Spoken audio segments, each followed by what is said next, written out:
Hi guys, Graeme Armstrong here, author of The Young Team, published by Picador in 2020 and very proudly written in Scots dialect.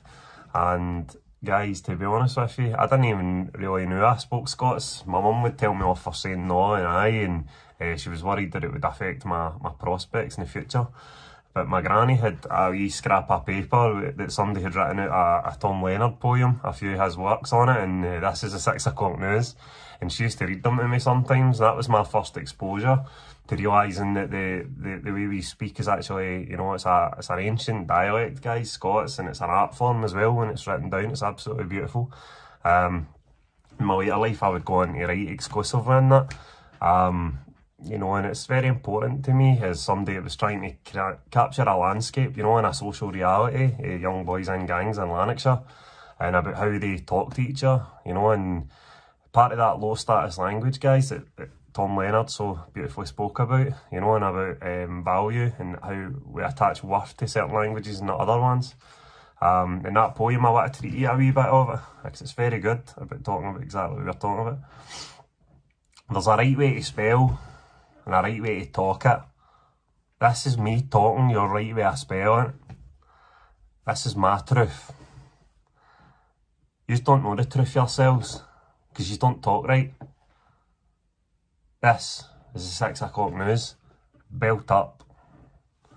And that whole poem, you know, is Tom Leonard very cleverly contrasting the received pronunciation and newscasters, guys. That has changed a wee bit in Scotland. We've got quite a diverse range of accents for Highlands and Islands as well, which is nice.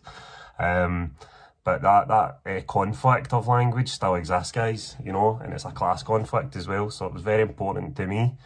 And if you are a young writer or artist thinking about it, guys, about writing in Scots, I would say be emboldened, you know, by this community of people we've got, and we are few in number, but we're true in heart, you know. And it's quite an exclusive club you join, guys, when you start using it in Scots, because there's lots of Scottish writers that don't choose to use it, you know, so I would highly recommend it. Don't be nervous. I was as well, you know, at the start, but it's become part of my identity, guys, as an artist. It's become my hallmark. I'm delighted to use it, and to be honest with you, the patter that we're so famous for as Scots just comes so naturally when you use your own language, so I would highly recommend it, guys. Don't be scared.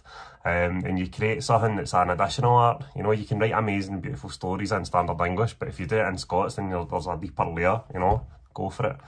And guys, if that is you, if you're already creating in that, or you're thinking about it as a young artist, there's a perfect opportunity to flex the Scots muscles. This year, the Young Scots Writer of the Year Award, and they're accepting at any medium, so that's creative fiction, so stories, poetry, either written or performed. If you're a performance kind of person, they'll accept in 5 minutes of video, guys, over 2 pieces, up to 2 pieces, or 1,000 words, whether that's your poems. They're even accepting comic strips, guys. There's no limit to what they're accepting. It's a great opportunity for young artists starting out in the world. And not only that, but it's been judged by Scotland's maker, Kathleen Jamie, who was my teacher in university and was one of the first people to ever read my novel. Guys, that could be you. Get yourselves involved, champion Scots, and join the club. Thank you, guys.